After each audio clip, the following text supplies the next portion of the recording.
My name is Calistus. I want to take this opportunity to congratulate the President-elect of United States. I've been one of the campaigners, online soldiers, who have been campaigning for Donald Trump. And there are a number of reasons why I decided to campaign for Donald Trump.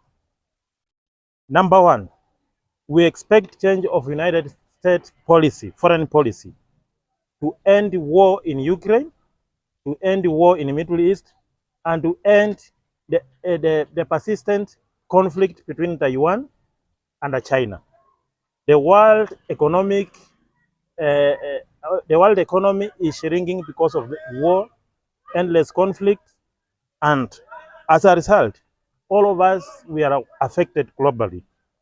So the election of Donald Trump is a turning point of global political and socio-economic development, because we expect Donald Trump to end war in Ukraine. We expect him to end war in the Middle East, because Israel now is fighting with its neighbors across the borders. All corners of Israel, they are facing conflict because of America's foreign policies. The outgoing president of the United States, Joe Biden,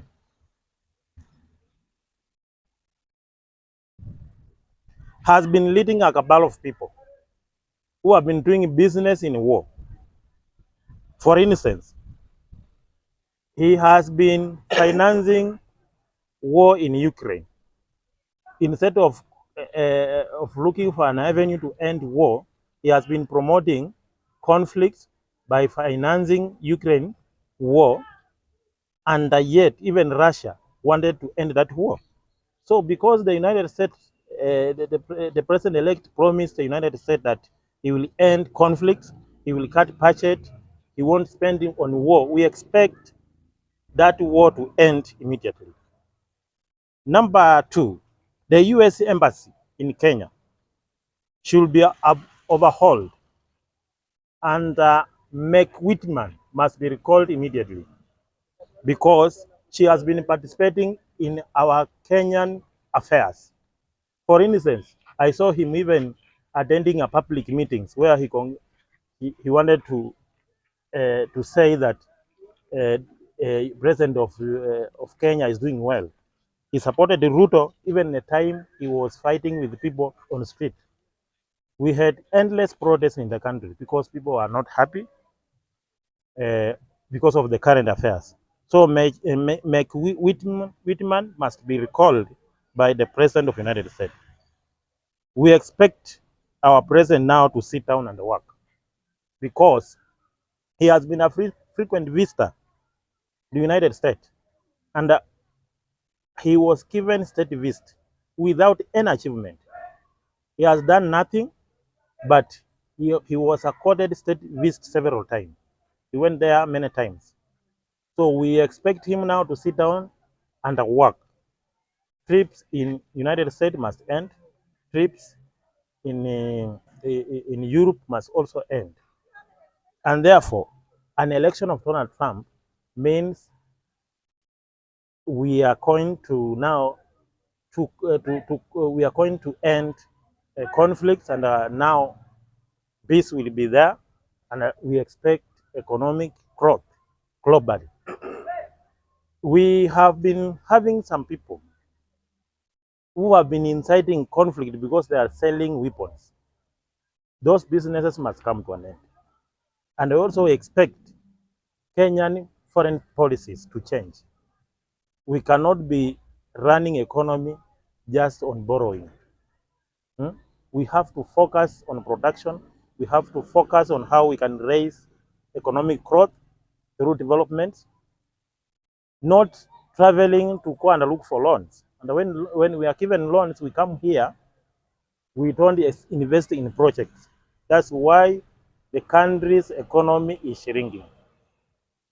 I also want to call upon the president of Russia to consider sitting down now with his friend, who is Donald Trump, to sit down and end the conflict in Ukraine, because that war has led to rise of fuel.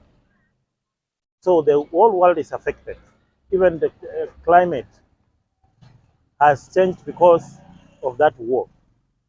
So I'm calling upon the President of Russia to reach out to the President of the United States, and Kenya is an ally of the United States. So I expect also my president to have congratulated Donald Trump, because we need to work with him. And also I want to remind the president-elect that in Kenya, we are facing what we call miscarriage of justice. And there is also, we don't follow the constitution. So as we head to the next election, because we shall have an election before United States, we expect United States as an ally of Kenya to step in and help us in promoting rule of law, democracy, and also good governance. We don't expect our president to be visiting in the United States in White House. We don't expect him to be a frequent visitor in the United States when we are getting nothing from there. So I'm calling upon the President of the United States to end the nonsense of our president traveling to the United States, to call there just to have a cup of tea, then anakuja hapa with nothing. So I want to tell also our people, GNC have been on the road, have been protesting. We shall come back during election. We won't allow anybody to mess up with our electoral system. Thank you.